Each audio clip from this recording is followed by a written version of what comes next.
Hello guys. आज हम बात करने वाले हैं डाल्टन्स एटॉमिक थ्योरी के बारे में। इससे पहले वाले लेक्चर में हमने कुछ लॉज पढ़े थे जो केमिकल कॉम्बिनेशन के थे।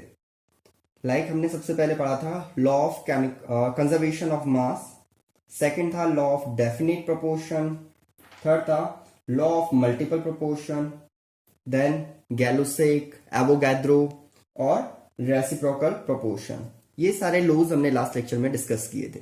ठीक है, तो डेल्टन जो थे इन्होंने क्या किया, इन लॉज को कंबाइन किया और अपनी थ्योरी बनाई। ठीक है, तो इन सभी लॉज को कंबाइन करने पर जो थ्योरी बन रही है वो ये कहती थी कि एटम जो होती है वो स्मॉलेस्ट फॉर्म होती है जिसमें कोई भी सब्सटेंस एग्जिस्ट कर सकता है। ठीक है, तो ये हमें किसने बताया? फर्स्ट टाइम डेल्टन ने इन सारे लॉज को कंबाइन करके बताया। अनफॉर्चुनेटली वो इसमें गे लुसाक को कंबाइन नहीं कर पाए, जिसको फर्दर एवोगैड्रो ने डिटेल में एक्सप्लेन किया, जो हम आगे मोल कॉन्सेप्ट में पढ़ेंगे। तो फिलहाल हम बात करते हैं कि ये थ्योरी क्या कहना चाह रही है एक्चुअल में। ठीक है, तो इनका जो आइडिया था वो ये कहता था कि मैटर जो है वो किससे बना है, एक स्मॉल इंडिविजुअल पार्टिकल से बना है और उसको नाम दिया गया atom. I am repeating, according to him, according to him, matter is composed, matter is composed of small individual particles, of small individual particles called atom. तो इन्होंने फर्स्ट टाइम हमें एटम को डिफाइन करके दिया कि कोई भी सब्सटेंस अगर हमारे सामने है तो वो उसका सबसे स्मॉलेस्ट यूनिट क्या होगा, वो एटम होगा, जो फर्दर डिवाइड नहीं किया जा सकता। ठीक है, एक्चुअली इसको नाम एटम ही क्यों दिया गया ये भी इन्होंने बताया।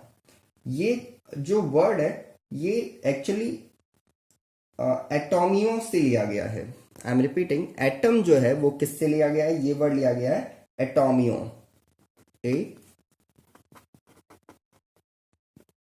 एटोमियो।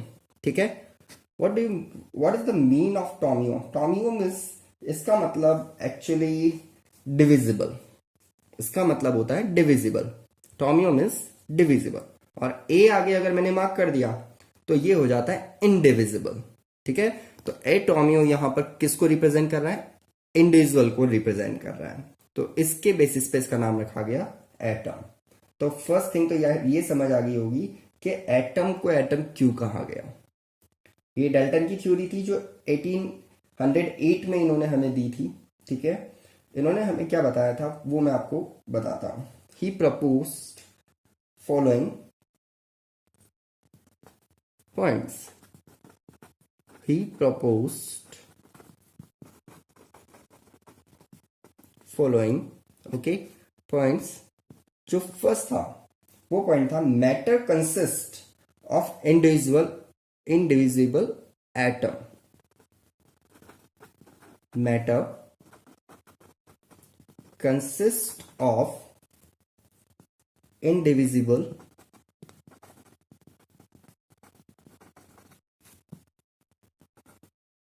एटम। ठीक है, तो कंसिस्ट यानी बना होना किसका? मैटर। तो कोई भी मैटर है वो किसका बना होता है? इंडिविजिबल एटम का बना होता है। सबसे फर्स्ट थिंग इन्होंने ये हमें बताई थी। ठीक है, और ये हम जानते भी हैं, लेकिन ये थ्योरी बाद में जाके रॉन्ग प्रूव हुई, क्योंकि हमें पता है कि बहुत सारे सब एटॉमिक पार्टिकल्स भी होते हैं, लाइक इलेक्ट्रॉन, प्रोटॉन, न्यूट्रॉन, तो वो एटम में एग्जिस्ट करते हैं। तो इस वजह से, लेकिन इंडिविजिबल इसलिए कहा गया क्योंकि तब तक इनके बारे में उन्हें नॉलेज नहीं था, इनफैक्ट उनकी डिस्कवरी भी नहीं हुई थी।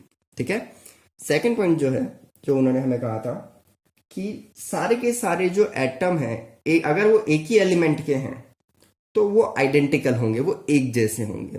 ठीक है, चाहे हम यूनिवर्स में कहीं भी उन्हें देखें। फॉर एग्जाम्पल, मैं यहाँ पर ऑक्सीजन गैस ऑब्जर्व करता हूँ और फिर मैं कहीं और जाकर भी ऑक्सीजन गैस के एटम्स ऑब्जर्व करता हूँ, तो दोनों जगह जो एटम्स होंगे वो हर तरीके से आइडेंटिकल होंगे। वो उनकी साइज सेम होगी, उनका वॉल्यूम सेम होगा, उनका मास सेम होगा। ओके, तो ये चीज उन्होंने हमें कही थी। और अगर डिफरेंट एलिमेंट्स होंगे तो उनके जो एटम्स होंगे वो भी कभी भी किसी भी तरीके से सेम नहीं होंगे। ठीक है, तो सेम एलिमेंट्स के जो एटम होते हैं वो हमेशा आइडेंटिकल होते हैं, लेकिन डिफरेंट एलिमेंट्स के जो एटम होते हैं वो कभी भी आइडेंटिकल नहीं हो सकते, ऐसा उन्होंने हमें कहा था। तो नेक्स्ट पॉइंट क्या बनता है? All the atoms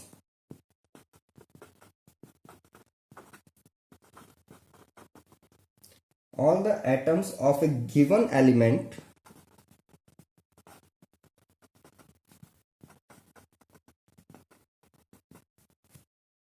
have identical properties,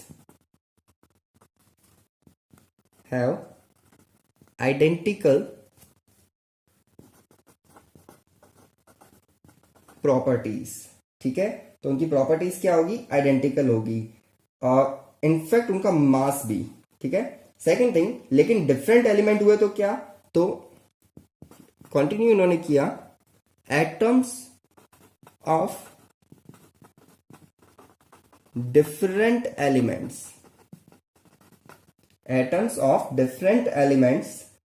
different in mass or their properties। तो यहां लिख सकता हूं have different properties। ठीक है, वैसे प्रॉपर्टीज में उन्होंने मास के बेसिस पे मेनली बात की है, ध्यान रखना। तो बहुत सिंपल पॉइंट था, सेकंड आपको क्लियर हो गया होगा कि अगर एटम एक ही एलिमेंट के हैं तो इसका मतलब वो आइडेंटिकल प्रॉपर्टीज के होंगे, सेम प्रॉपर्टीज के होंगे, और एटम अगर डिफरेंट एलिमेंट के हैं तो वहां पर प्रॉपर्टीज भी डिफरेंट होगी। क्लियर? थर्ड पॉइंट उन्होंने बताया हमें कंपाउंड्स के बारे में, कि कंपाउंड्स कैसे बनाए जाते हैं। तो सिंपल, कि कंपाउंड तभी बनेगा जब एटम्स जो है वो आपस में कंबाइन होंगे। लेकिन कंबाइन कैसे होंगे? एक फिक्स रेशियो में कंबाइन होंगे। तो लॉ ऑफ डेफिनेट प्रोपोर्शन यही तो कहता है हमें कि कभी भी कोई कंपाउंड बनेगा तो उसमें एटम फिक्स एटॉमिक मास या के रेशियो में कंबाइन होंगे उनके। ठीक है, तो जो आपका थर्ड पॉइंट है ये है, compounds are formed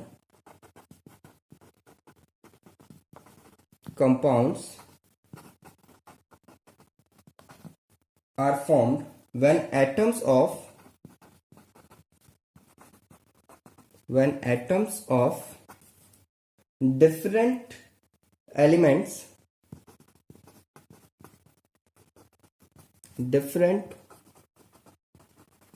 elements are combined in a fixed ratio। ध्यान रखना, एलिमेंट्स combine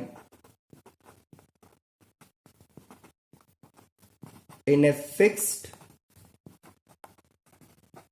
ratio।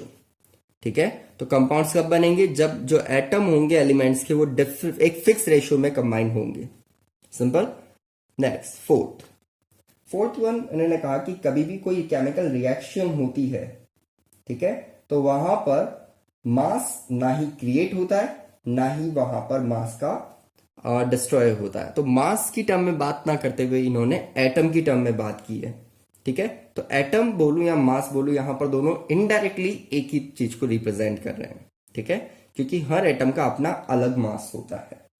ओके, तो यहां पर लिख सकता हूं, एटम्स अगर केमिकल रिएक्शन में जो इन्वॉल्व हो रहे हैं उनकी बात कर रहे हैं हम। ठीक है, तो केमिकल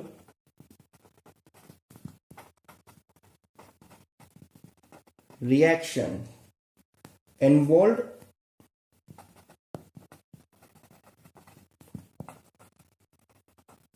rearrangement of atoms। ठीक है, कोई भी केमिकल रिएक्शन होगी उसमें क्या होगा? रीअरेंजमेंट ऑफ एटम होगा। ठीक है, दीज यानी atoms, these are neither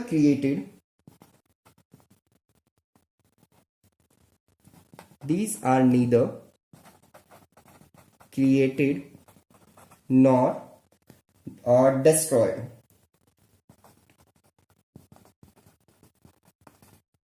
these are neither created nor destroyed in this reaction or in the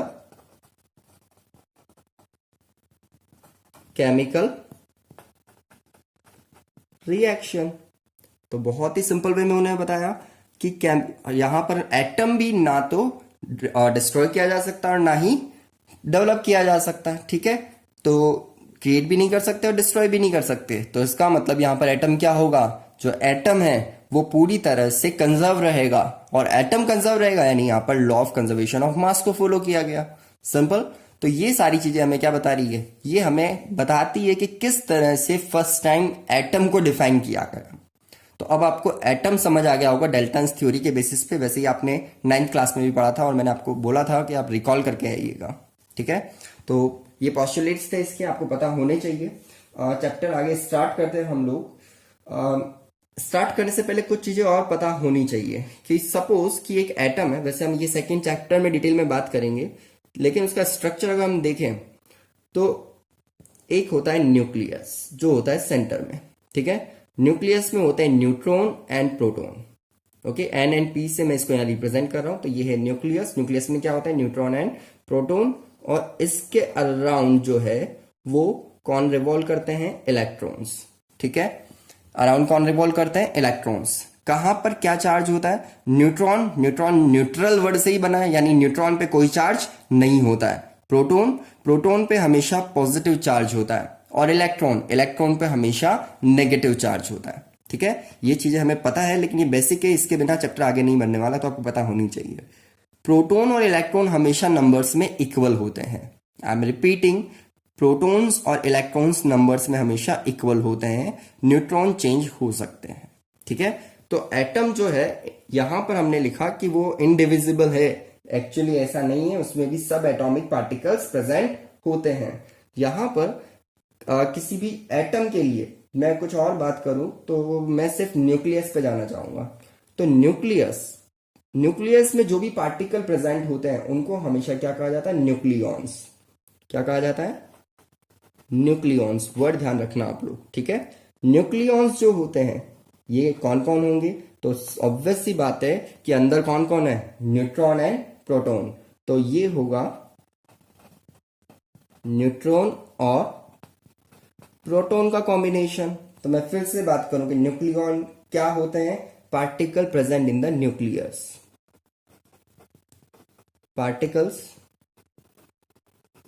present in the nucleus, उसको हम क्या बोलेंगे, न्यूक्लियॉन। और वो कौन कौन है, न्यूट्रॉन और प्रोटॉन। सिंपल, ठीक है। अब प्रोटॉन यहां किसको रिप्रेजेंट करता है, तो ध्यान रखना, प्रोटॉन हमेशा एटॉमिक नंबर को रिप्रेजेंट करता है। प्रोटॉन किसको रिप्रेजेंट करता है, एटॉमिक नंबर। हम यहां पर इलेक्ट्रॉन भी ले सकते थे, यहां पर मतलब कि एटॉमिक नंबर को रिप्रेजेंट करने के लिए इलेक्ट्रॉन भी ले सकते हैं, लेकिन इलेक्ट्रॉन लूज भी किए जाते हैं, गेन भी किए जाते हैं, तो वो चेंज होते रहते हैं। लेकिन प्रोटॉन जनरली क्या रहते हैं, वो अपने फिक्स नंबर पे रहते हैं, इसलिए हम एटॉमिक नंबर हमेशा किससे रिप्रेजेंट करते हैं, नंबर ऑफ प्रोटॉन से, ठीक है। और इसको बोलते हैं एटॉमिक नंबर। इसी तरह से एक और वर्ड होता है दैट इज मास नंबर। होता क्या है मास नंबर, समझना, जब भी न्यूट्रॉन और प्रोटॉन का सम कर दूं, ठीक है, इन दोनों का अगर मैं यहां पर सम कर दूं तो वो किसके इक्वल होगा, ये इक्वल होगा मास नंबर के, ठीक है। जनरली लोग क्या है कि मास नंबर और एटॉमिक मास को सेम मान लेते हैं, नहीं, दोनों अलग चीजें हैं। मास नंबर हमेशा सिंपल होल नंबर में होगा। I am repeating, mass number हमेशा सिंपल होल नंबर में होगा, जबकि एटॉमिक मास होल नंबर में हो ये जरूरी नहीं है। तो मास नंबर क्या होता है, the sum of neutron and proton, sum of neutron and proton is called mass number, ठीक है। एटॉमिक मास जो है उसको हम लोग किससे रिप्रेजेंट करते हैं, एटॉमिक मास को हम ए से रिप्रेजेंट करते हैं, मास नंबर को, सॉरी, मास नंबर को किससे रिप्रेजेंट करते हैं, ए से। और एटॉमिक नंबर को किससे रिप्रेजेंट करते हैं, एटॉमिक नंबर को हम जेड से रिप्रेजेंट करते हैं। रिप्रेजेंटेशन पता होना चाहिए। तो सपोज कि मेरे पास कोई एलिमेंट है एक्स, तो उसको रिप्रेजेंट करना है तो हम कैसे रिप्रेजेंट करेंगे, तो एटॉमिक नंबर हमेशा वहां लिखा जाएगा उसके लेफ्ट साइड बॉटम में, ठीक है। और मास नंबर अगर लिखा जाएगा उसकी लेफ्ट साइड टॉप पे, तो यहां पर मैं किसको रिप्रेजेंट करूंगा, मास नंबर, और यहां पर रिप्रेजेंट करूंगा उसका एटॉमिक नंबर। फॉर एग्जांपल मेरे पास हाइड्रोजन है, तो hydrogen atomic number 1, mass number 1, simple. और इजी देखते हैं कार्बन, कार्बन का एटॉमिक नंबर 6 और कार्बन का ही मास नंबर दैट इज 12। तो काफी इजीली समझ आ गया होगा मैं क्या बात कहना चाह रहा हूं यहां पर। तो ये रिप्रेजेंटेशन आपको आना चाहिए, फ्यूचर में हम डायरेक्टली इसी तरीके से बात किया करेंगे, ठीक है। तो क्लियर है मास नंबर। मास नंबर को हम एटॉमिक नंबर से आगे डिफरेंशिएट करेंगे कि एक्चुअली दोनों में डिफरेंस क्या है, ठीक है। तो फिलहाल ये आपको एक बेसिक कॉन्सेप्ट है, ये पता होना चाहिए कि ये चैप्टर आगे इसके बेसिस पे शुरू होगा। तो नेक्स्ट हम बात करते हैं एटॉमिक एंड मॉलिक्यूलर मासेस के बारे में। ओके, तो नेक्स्ट टॉपिक है दैट इज एटॉमिक मासेस, ठीक है। अब ये एटॉमिक मासेस होता क्या है, सिंपल, किसी भी एटम का मास। तो किसी का भी मास हम कैसे कैलकुलेट कर सकते हैं, सबसे पहले तो ये बात करते हैं। तो समझना आप मास कैलकुलेट कैसे करते हैं। सपोज आपको मार्केट जाकर के कुछ भी परचेज करके लाना है और वो मेजर हमेशा मास के बेसिस पे किया जाता है, तो क्या करेंगे आप उसके, सपोज आपको 1 kg कुछ परचेज करना है तो एक तरफ 1 kg का स्टैंडर्ड वेट रखेंगे, ओके, और उसके बाद दूसरी तरफ उतना ही अमाउंट ऐड करते जाएंगे, और जब दोनों का बैलेंस हो जाए, वो जो आपका बैलेंस है पूरी तरह से इक्वल हो जाए दोनों तरफ वेट, तब आप बोलेंगे कि ये 1 kg हो गया। सिंपल, यानी आपको एक रेफरेंस की जरूरत पड़ी, ऑलरेडी एक नॉन स्टैंडर्ड रेफरेंस की रिक्वायरमेंट पड़ी, उस रेफरेंस के बेसिस पे आपने बोला कि सामने वाला 1 kg हुआ है, ठीक है। अगर वो रेफरेंस नहीं होता तो आप किसी भी तरीके से उसको मास को मेजर नहीं कर सकते। तो एटॉमिक मास यानी एटम के मासेस को मेजर करने के लिए भी कुछ ना कुछ रेफरेंस चाहिए। तो यहां पर काफी सारी स्टडीज हुई है और उसमें अलग अलग ट्राई भी किया गया कि कोई कॉम्बिनेशन बैठ जाए वहां पर। तो सबसे पहले जो ट्रायल की गई थी वो हाइड्रोजन के लिए ट्राई किया गया था, ठीक है। हाइड्रोजन के मास को, I am repeating, hydrogen atom के मास को सिंपली एक नंबर दे दिया गया 1। तो हाइड्रोजन एटम के मास को क्या नंबर दिया गया 1, और ऐसा माना गया कि हाइड्रोजन का जो मास है वो 1 है, और अब बाकी सबके मासेस हम इसके बेसिस पे निकालेंगे, ठीक है। लेकिन धीरे धीरे ये फॉर्मूला फेल हो गया। ऐसा क्यों हुआ? फर्स्ट थिंग, हाइड्रोजन तो गैस है। सेकेंड थिंग, हाइड्रोजन जो है गैस है तो उससे मेजर करना, उसको रेफरेंस में लेना बहुत मुश्किल था, है ना। और सेकेंड थिंग क्या होती है कि हाइड्रोजन का मास बहुत ही ज्यादा कम है और वो किसी से भी रिएक्ट भी कर लेती है। तो ये सारी चीजें जो है इस हाइड्रोजन के रेफरेंस के लिए नेगेटिव हो रही थी। फिर धीरे धीरे ऑक्सीजन को लिया गया, लेकिन सेम प्रॉब्लम ऑक्सीजन के भी साथ आई, हम ज्यादा हैवी मास भी नहीं ले सकते थे। तो लाइटर मास में फिर हमने ढूंढा कि कौन सा बेस्ट ऑप्शन हमारे पास है जिससे हम रेफरेंस में काम में लें और उसके बेसिस पे बाकी सबके मासेस हम इजीली फाइंड कर पाए। तो नेक्स्ट जो हमने काम में लिया वो था कार्बन, और आज तक हम रेफरेंस में कार्बन ही काम में लेते हैं। कार्बन के भी आइसोटॉप्स होते हैं, हम सब जानते हैं, लेकिन हम कार्बन का 12 मास वाला आइसोटॉप जिसका मास 12 है वो काम में लेते हैं, ठीक है। तो कभी भी ध्यान रखना, एटॉमिक मास जो है वो किसके रेफरेंस में निकाला जाता है, वो कार्बन 12 एटम जो है उसके 1/12 पार्ट के रेस्पेक्ट में निकाला जाता है, ठीक है। 1/12 क्यों किया गया कि कार्बन एटम का खुद का मास अगर हम 12 मान लें, जो हाइड्रोजन के बेसिस पे हमें रेफरेंस पे निकला था, तो 12 अगर उसका मास मान ले, सिर्फ एक नंबर है 12 और कुछ नहीं, ठीक है। 1 भी एक नंबर है और कुछ नहीं, यूनिट नहीं बोली मैंने कहीं भी। तो कार्बन का मास यहां पर अगर हम 12 एज्यूम कर लें तो पहले तो उसको यूनिट करना पड़ेगा। तो उसको यूनिट करने के लिए हमने क्या कहा, हमने कहा हम कार्बन का 1/12 पार्ट लेंगे, ठीक है। लेकिन कौन सा आइसोटॉप का, कार्बन 12 का, सिंपल। तो कार्बन का 1/12 पार्ट जो है उसके रेस्पेक्ट में सामने वाला जो है वो कितने टाइम्स हेवियर है वो हम निकालेंगे और उसके बेसिस पे उसको मास असाइन कर देंगे।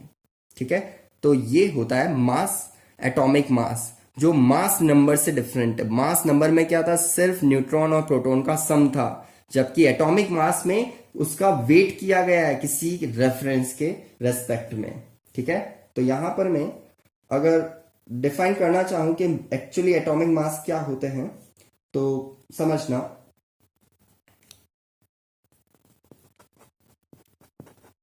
It is defined as a mass exactly equal to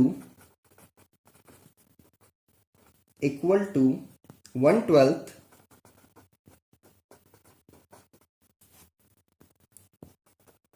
1/12 of the 1/12 of the mass of one carbon 12 atom. Word ध्यान रखना, वर्ड हमने क्या लिया, 1 कार्बन 12 एटम। तो कार्बन 12 एटम का जो भी मास आ रहा है उसका कितना पार्ट लेना है, हमें 1/12 पार्ट लेना है। ये जो 1/12 पार्ट हम लेंगे, ये किसको रिप्रेजेंट करेगा, यहां पर ये यहां पर रिप्रेजेंट करेगा उस मास को जो हम, जिस एटम को हम कैलकुलेट करना चाह रहे हैं। सपोज कि मैं हाइड्रोजन यहां पर लेता हूं, तो 1/12 पार्ट के एग्जैक्टली वो इक्वल आ जाएगा।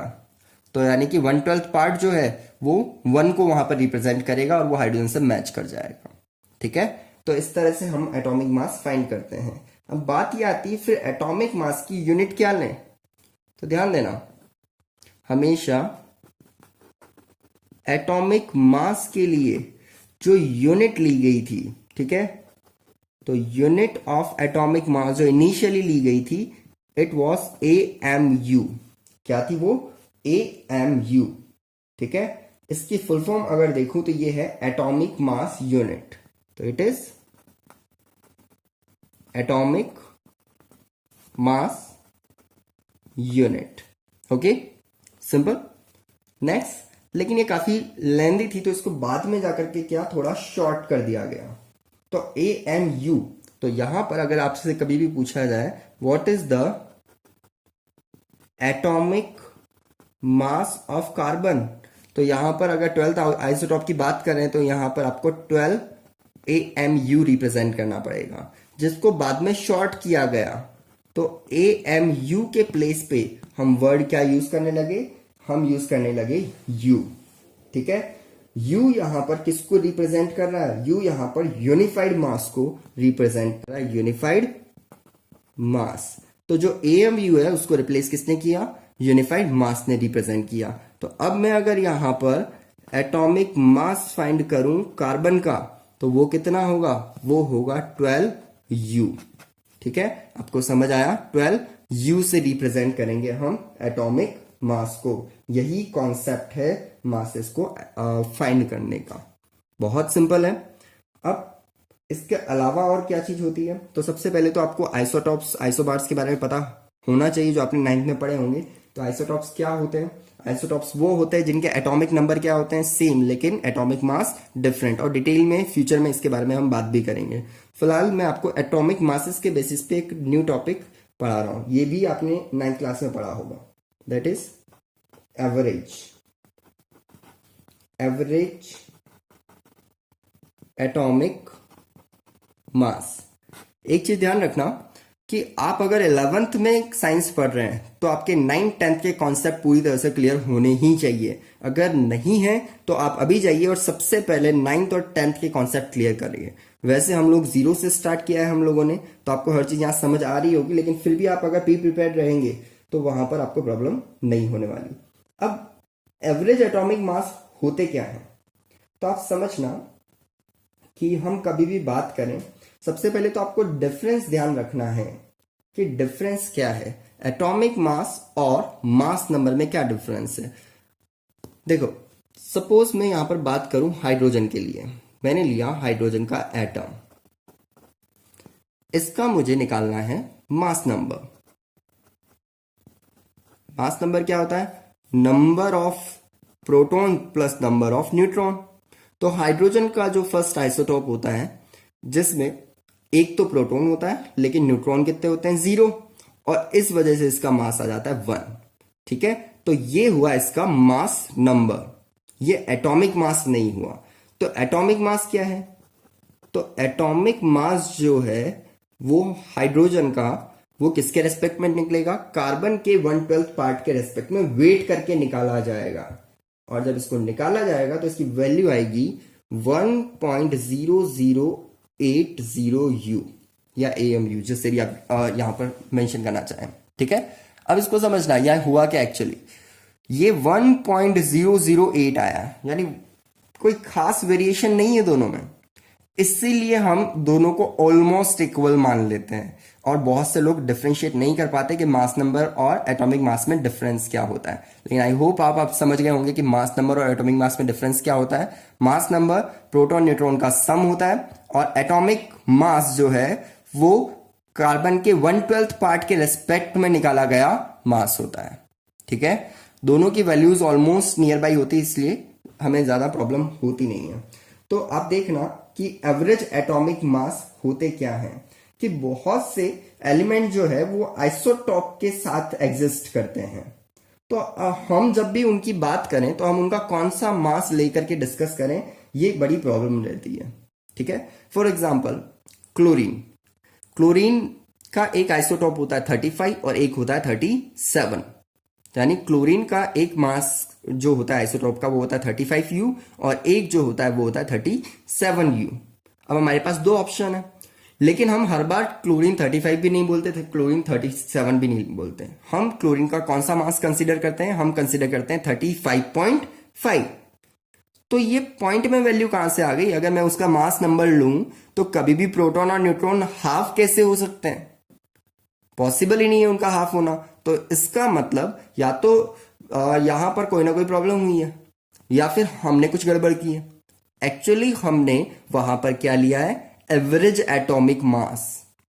हमने 35 और 37 का एवरेज निकाला तो वो हमें 35.5 मिला। अब आप बोलेंगे 35 37 का एवरेज तो 36 होना चाहिए, 35.5 कैसे हुआ, तो वो चीज यहां पर समझते हैं। तो सबसे पहले तो आपको समझ आ गया होगा कि एवरेज एटॉमिक मास क्यों कंसीडर किए जाते हैं, क्योंकि बहुत से एलिमेंट्स किस फॉर्म में प्रेजेंट होते हैं, आइसोटॉप की फॉर्म में। ठीक है, तो मैं यहां पर लिख सकता हूं मोस्ट ऑफ द एलिमेंट्स, है ना, most of the elements have their isotopes. ठीक है, और अगर वो आइसोटॉप्स की फॉर्म में प्रेजेंट होंगे तो हमें उसका क्या फाइंड करना है, हमें उसका एवरेज एटॉमिक मास फाइंड करना है, isotopes. So we have to calculate their average atomic mass. तो हमें क्या कैलकुलेट करना है, एवरेज एटॉमिक मास कैलकुलेट करना है। ठीक है, तो इसको समझने के लिए हम लोग क्या करते हैं, हम एक एग्जांपल ले लेते हैं और उसके थ्रू समझते हैं, तो ये जल्दी थोड़ा क्लियर हो जाएगा हम लोगों को। इसमें सबसे पहले तो क्वेश्चन है, ध्यान रखना, आपको पता होना चाहिए कि जो आइसोटॉप है वो कौन से फॉर्म में है हमारे पास। ठीक है, सेकंड थिंग हमें पता होनी चाहिए कि उनकी अबंडेंसी कितनी है। ठीक है, क्या पता होनी चाहिए, उनकी अबंडेंसी। ठीक है, थर्ड हमें उनके एटॉमिक मासेस पता होने चाहिए, एटॉमिक मासेस। ठीक है, यहां पर मैं AMU ले रहा हूं उसकी यूनिट। तो सबसे पहला कार्बन ही हम यहां पर ले लेते हैं, तो कार्बन का 12, कार्बन का 13 और कार्बन का 14, क्या ये तीनों के तीनों आइसोटॉप अवेलेबल होते हैं एनवायरमेंट में, बिल्कुल होते हैं। अब इनकी अबेंडेंसी कितनी होती है, अबेंडेंसी का मतलब क्या होता है, अबेंडेंसी का मतलब होता है अवेलेबिलिटी, हमारे यूनिवर्स में इनकी कितनी अवेलेबिलिटी है परसेंटेज की फॉर्म में, वो यहां पर हम लिखने वाले हैं। तो इसकी अवेलेबिलिटी है 98.892%।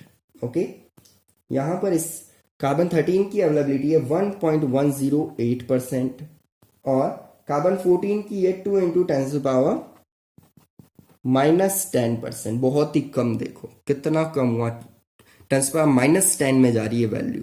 ठीक है, इनके मासेस एएमयू में अगर मैं देखूं तो ये है 12, ये है 13.00335 और ये है 14.00317। तो अब इनको राउंड ऑफ करके 14, 12 और 13 की टर्म में ही बात करने वाला हूं। तो ये क्वेश्चन गिवन है कि आपको इस तरह से अबेंडेंसी गिवन है इन आइसोटॉप्स की और उनके मासेस इतने हैं, तो आप इनका एवरेज एटॉमिक मास कैसे फाइंड करेंगे? तो सिंपल है, एवरेज एटॉमिक मास करने का सिंपल रूल है कि आप उसके मास को उसकी अबेंडेंसी से मल्टीप्लाई कर दो।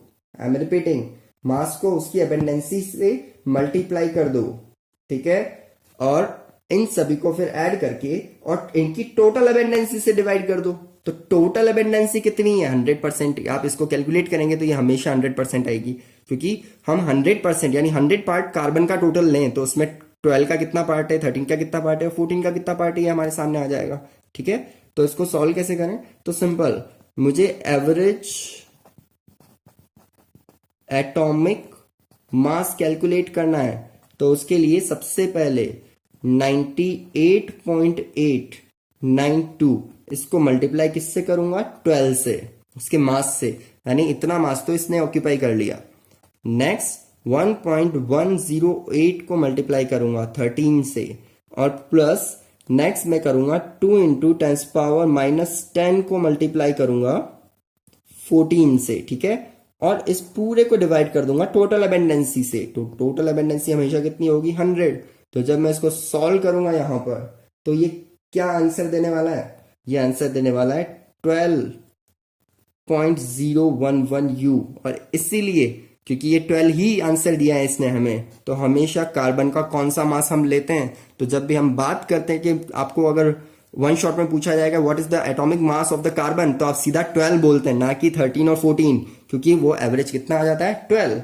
इसी तरह से हम बात करें हाइड्रोजन, तो हाइड्रोजन के केस में भी क्या होता है? आइसोटॉप्स होते हैं हमारे पास।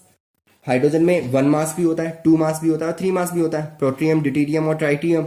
तो उसमें भी हम हाइड्रोजन का मास जब फर्स्ट टाइम पूछा जाए तो हम डायरेक्टली क्या ले लेते हैं? 1। तो 1 ही क्यों कंसिडर करते हैं? क्योंकि जब हम एवरेज एटॉमिक मास लेंगे तो आंसर क्या आएगा? वो हमारे पास 1 ही आने वाला है। ठीक है, सिमिलरली एक और एग्जांपल अगर हम यहां पर लें और उसको सॉल्व करने की कोशिश करें, तो यहां पर मैं आपको आइसोटॉप जो दे रहा हूं वो क्लोरीन के दे रहा हूं। क्लोरीन 2 आइसोटॉप में होता है, 35 और 37। अभी हम लोगों ने बात भी की इसके बारे में। ठीक है, और इसकी एबेंडेंसी अगर मैं देखूं तो ये होता है 75.77 और ये होता है आपका 24.23%। ठीक है, और इनके मासेस वो होते हैं 34.9689 U and this is 36.9659 U। Okay, तो सिंपल, अब इसकी एबेंडेंसी हमें पता है, इसका मास हमें पता है, तो इसका एवरेज एटॉमिक मास हमें फाइंड करना है। तो वो कितना होगा? मल्टीप्लाई कर लो दोनों को, 34.9689 multiply by 75.77 plus 36.9659 multiply by 24.23। जब मैं दोनों को मल्टीप्लाई करूंगा, डिवाइड किससे करना है? 100, सोचना ही नहीं। तो इसका आंसर आएगा 35.5 U। और इस वजह से जब भी आपको क्लोरीन का एटॉमिक मास पूछा जाता है, रिपीट कर रहा हूं, क्लोरीन का एटॉमिक मास जब भी पूछा जाता है तो हम लोग क्या कंसीडर करते हैं? 35.5 U कंसीडर करते हैं। ठीक है, अगर कैलकुलेशन आपको नहीं दिखाई दी तो एक बार फिर से देखना। कुछ नहीं किया, हमने इन दोनों को मल्टीप्लाई किया, ऐड किया, फिर इन दोनों को मल्टीप्लाई किया और 100 से डिवाइड किया।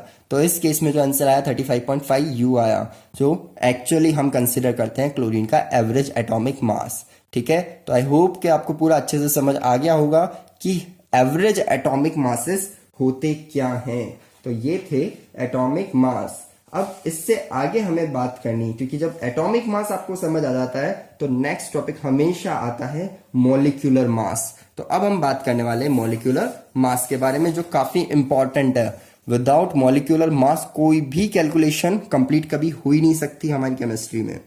तो नेक्स्ट टॉपिक है दैट इज मॉलिक्यूलर मास, और ये आपको ऑलरेडी आता भी होगा। कुछ नहीं, कोई मॉलिक्यूल क्या होता है? मॉलिक्यूल एटम्स के कॉम्बिनेशन से बना होता है। तो जितने भी एटम है उन सबका मास जो है उसका सम कर दो, वो क्या हो जाएगा, मॉलिक्यूलर मास। तो molecular mass is the sum of atomic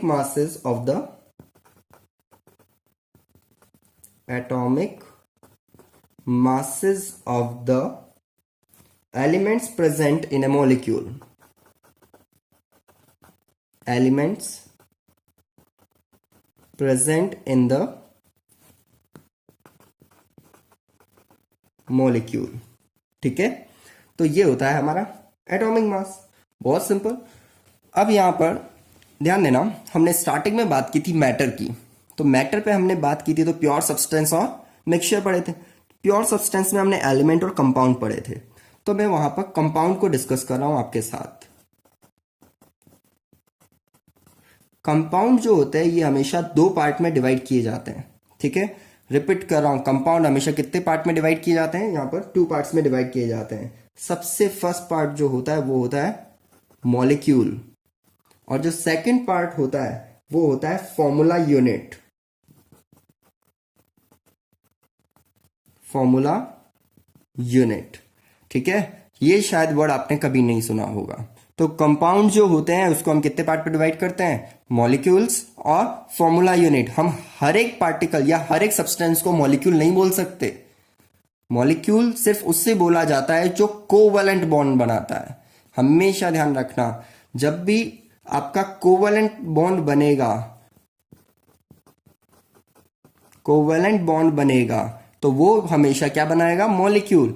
लेकिन जो फॉर्मूला होगा, फॉर्मूला यूनिट जो है वो हमेशा कब बनेगा, जब भी आयोनिक बॉन्ड बनेगा। आयोनिक बॉन्ड बनेगा तो वो हमेशा किसको रिप्रेजेंट करेगा, वो फॉर्मूला यूनिट को रिप्रेजेंट करेगा। ठीक है, दोनों का मास जो है वो एक ही मेथड से निकाला जाता है, लेकिन दोनों में काफी डिफरेंस होता है। ठीक है, फॉर एग्जाम्पल मैंने लिया CH4 मीथेन। तो मीथेन का फॉर्मूला क्या होता है, CH4, यानी एक कार्बन 4 हाइड्रोजन के साथ बॉन्ड बना के अपना ऑक्टेट कंप्लीट कर रहा है। ठीक है, तो ये एक ही मॉलिक्यूल है, इसमें किसी और का इन्वॉल्वमेंट नहीं है। लेकिन जब भी फॉर्मूला यूनिट बनेगा, फॉर एग्जाम्पल NaCl, तो इसमें क्या होगा, इसमें एक लैटिस फॉर्म होगा। क्या फॉर्म होगा, लैटिस। लैटिस मतलब आप समझना कि सपोज ये एक 3D स्ट्रक्चर बनाता है। तो सपोज मेरे पास NaCl है, तो ये NaCl किस तरह से स्ट्रक्चर प्रिपेयर करेगा ये आप समझने की कोशिश करना। मैं यहां पर समझाने की कोशिश कर रहा हूं आप लोगों को। ये एक लैटिस फॉर्म करेगा। अब लैटिस किस तरीके से फॉर्म होता है, बिल्कुल माइंड में 3D इमेज बनाने की कोशिश करना है इसकी आप लोग। सपोज यहां पर Na+ है तो ये होगा Cl-, यहां पर Na+ है तो ये होगा Cl-। मैं सिर्फ प्लस माइनस से रिप्रेजेंट करूंगा। यहां Na+ है तो यहां Cl-, यहां Cl- है तो Na+, देन Cl-, देन Na+, देन Cl-, Na+,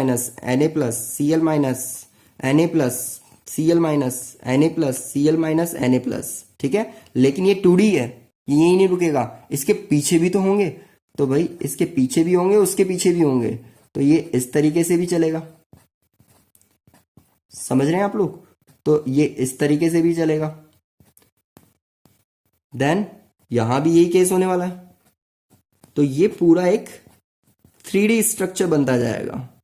ठीक है, और ये जब स्ट्रक्चर कंप्लीट हो जाएगा तो आप देखेंगे कि जहां भी प्लस है वहां पर माइनस भी आपको दिखाई दे रहा है। तो कोई भी अगर आप एक स्पीशीज यहां पकड़ लें, सपोज मैंने ये लिया Na+, तो इसको चेक करना अच्छे से। इसके ऊपर Cl- है, इसके लेफ्ट साइड में, राइट साइड में Cl- है, इसके डाउन में Cl- है, इसके पीछे Cl- होगा और इसके फ्रंट में भी Cl- होगा। इट मीन्स एक Na+ यहां पर कितने Cl- से अटैच्ड है, यहां पर 6 Cl- से अटैच है, और ऐसे ही एक Cl- भी 6 Na+ से अटैच है। तो यहां पर आप सिंपली केवल एक Na और एक Cl का कॉम्बिनेशन नहीं बोल सकते इसको। तो ये एक पूरा क्या हुआ, ये एक नेटवर्क बना, ये एक लैटिस बना। ठीक है, और जब भी लैटिस बनेगा तो उसके अंदर टोटल कितना रेशियो आ रहा है, तो Na भी 6 से कनेक्टेड है, और Cl भी 6 से कनेक्ट है, तो 6 और 6 कैंसिल हुए और वो बना NaCl। इस तरह से उसका फॉर्मूला बनाया जाता है, इसलिए उसमें हम मॉलिक्यूल नहीं बोल करके उसको फॉर्मूला बोलते हैं, क्योंकि वो लैटिस की एक छोटी यूनिट को रिप्रेजेंट करता है और उसका नाम दिया गया फॉर्मूला यूनिट। मास जो होगा वो दोनों का एक ही तरीके से निकलेगा, लेकिन दोनों के नाम में क्या डिफरेंस है ये आपको पता होना चाहिए, ठीक है। कुछ बॉन्ड्स कोवेलेंट बनते हैं लेकिन फिर भी फॉर्मूला यूनिट होते हैं, ठीक है। फॉर एग्जाम्पल मैं यहां पर बात करूं नेटवर्क, तो ध्यान रखना आयनिक बॉन्ड के साथ साथ नेटवर्क जब भी बनेगा तो वो भी क्या होगा, चाहे वो कोवेलेंट बॉन्ड से बने। फॉर एग्जाम्पल SiO2, आप फ्यूचर में या कभी भी SiO2 का स्ट्रक्चर पढ़ेंगे तो वो इस तरह का ही कुछ स्ट्रक्चर बनता है, ठीक है। तो ये भी एक नेटवर्क की फॉर्म में चलते हैं। मॉलिक्यूल क्या होता है, जो खुद से रिलेटेड होता है, यानी जो एटम्स उसके अंदर है वो एक दूसरे से रिलेटेड होंगे, किसी और से मतलब नहीं है। एक कार्बन और 4 हाइड्रोजन है बस, किसी और कार्बन और हाइड्रोजन से उन्हें कोई लेना देना नहीं है, तो ये क्या हुआ, मॉलिक्यूल हुआ। लेकिन जहां पर ये इस तरह से कॉम्बिनेशन बनता चला जाता है, एक नेटवर्क बनता चला जाता है या फिर लेटिस बनता चला जाता है, ठीक है, तो इन दैट केस हम उसको यहां पर क्या बोलेंगे, वो होगा हमारा नेटवर्क सॉलिड, ठीक है, या फिर आयनिक बॉन्ड जिसको हम लैटिस के नाम से जानते हैं। और लैटिस जब भी बनेगा तो वहां पर 6 और 6 का रेशियो बैठा है, इसका मतलब यहां पर क्या हुआ है, यहां पर उसको सिंप्लीफाई करके NaCl किया गया, तो इसको हम बोलेंगे फॉर्मूला यूनिट, ठीक है। ये आपको पता होने चाहिए। अब फिर से आते हैं मॉलिक्यूलर मास। मॉलिक्यूलर मास, तो मॉलिक्यूल क्या होता है ये तो पता चली गया आपको, ठीक है। तो यहां पर सम होता है एटम्स का, तो मैं निकालूं सबसे पहले, कैलकुलेट करते हैं molecular mass of water molecule. तो हम वाटर का मॉलिक्यूल ले रहे हैं, फॉर्मूला क्या होता है H2O, सिंपल है फाइंड करना, अभी फिलहाल आपको आता ही होगा, सिंपल है ये तो। हाइड्रोजन का मास होता है 1, कितने एटम्स है हाइड्रोजन के 2, तो 2 से मल्टीप्लाई करेंगे, प्लस ऑक्सीजन का मास कितना होता है 16, तो मैं इसको सॉल्व करूं तो ये आएगा आपका 18U, सिंपल। नेक्स्ट मैं अगर लूं CO2 का एग्जांपल, तो यहां पर कार्बन का मास कितना होगा 12, ऑक्सीजन का मास 16 ऑक्सीजन के एटम है 2, तो मैं अगर इसको पूरा सॉल्व करूं तो 12 + 32, तो ये मुझे आंसर देगा 44U, सिंपल। सिमिलरली मैं लूं C6H12O6 ग्लूकोज, तो यहां पर ग्लूकोज को सॉल्व करें तो क्या होगा, कार्बन का मास कितना है 12, कितने एटम है 6, प्लस हाइड्रोजन का मास है 1, कितने हैं 12, प्लस ऑक्सीजन का मास 16, कितने हैं 6, पूरे को अगर मैं सोल्व करूं तो आंसर क्या आएगा 180U। तो इस तरीके से हम क्या कैलकुलेट कर सकते हैं, इस तरीके से हम कैलकुलेट कर सकते हैं मॉलिक्यूलर मास, सिंपल। नेक्स्ट आता है हमारे पास, दैट इज फॉर्मूला मास। अब फॉर्मूला यूनिट क्या होता है ये समझ आ गया, तो फॉर्मूला मास भी समझ आ जाएगा। फॉर्मूला मास क्या होता है भाई, तो सिंपल होता है कि जब भी कभी आयनिक कंपाउंड्स का मास फाइंड करेंगे तो वो फॉर्मूला मास होगा, ठीक है।